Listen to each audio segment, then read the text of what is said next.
Secretary Susan Nakhumicha has expressed her frustrations in dealing with a deep-rooted culture of entitlement entrenched at Afya House, making it a safe haven for graft. Well, she narrated her ordeal in the hands of her staff, depicting a helpless situation in having efforts to rid the Ministry of cartels. The Cabinet Secretary says already investigations into malpractices are ongoing as the ministry works towards streamlining the process. Martin Mwangi has the details. While appearing before the Senate Committee on Health, Cabinet Secretary Susan Nakhumicha admitted that cartels have taken over the management of institutions under the ministry.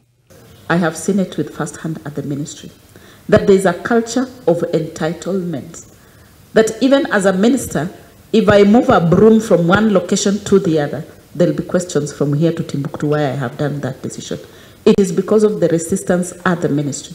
The CS, in making reference to Kenya Medical Supplies Authority KEMSA, which has been dogged with claims of corruption, said some unauthorized employees have been conniving with the vendors to make modifications and manipulate the procurement process. However, the CS says that this will be dealt with through the ongoing digitization process. It has been happening where a vendor comes, speaks to a junior officer, and they start tailor-making things to suit the product of that vendor.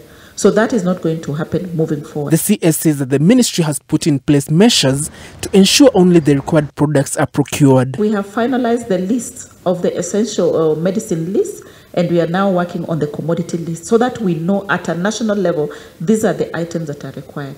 And once we have these items required, then an officer will not be able to sneak in things from other quarters. The ministry also says that it has invited officers from the Ethics and Anti-Corruption Commission (EACC) to investigate the botched 3.7 billion shillings mosquito net tender, in addition to suspending some of those implicated in the scandal. I personally invited the Ethics and Anti-Corruption Commission to investigate all the allegations within the Bengal procurement, and I want to believe that that investigation is ongoing.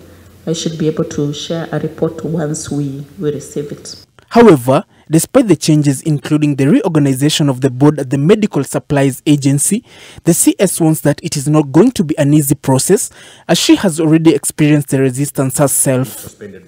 Martin Mwangi, NTV.